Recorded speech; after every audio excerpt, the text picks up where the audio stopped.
কি গো, আজকে দুপুরবেলা কি খাচ্ছো? আজকে হচ্ছে তো শুক্রবার, তাই আজকে হচ্ছে আমার সব কিছু চলবে না। এর জন্য দেখো সব কিছু মানে সবজি টবজি দিয়ে, মানে লাল আলু আছে, এই যে এটা হচ্ছে লাল আলু, মানে মিষ্টি আলু, এটা গাজর, তারপরে হচ্ছে এমনি আলু, মটরশুঁটি, এই সমস্ত দিয়ে সেদ্ধ করে নিয়েছি। সেদ্ধ করে নিয়ে তারপরে বিট লবণ, তারপরে হচ্ছে গোলমরিচ দিয়ে সাঁতলে নিয়েছি। নিয়ে এটাই এখন খাচ্ছি। তো এটা মানে হেলদিও, মানে সারাদিন হেলদিও রাখবে শরীরকে। তো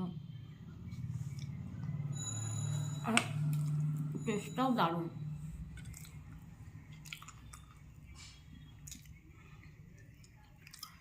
আজকে আমার দুপুরবেলায় খাবার হচ্ছে এটাই। ও সাথে একটু বাদামও দিয়ে নিয়েছি, বাদাম, বিট লবণ,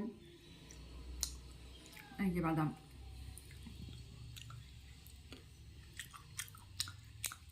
খুব টেস্ট, তোমরা করে খেতে পারো। একটুখানি আদা দিয়ে নিয়েছি, আদা আদা কুচিয়ে দিয়েছি।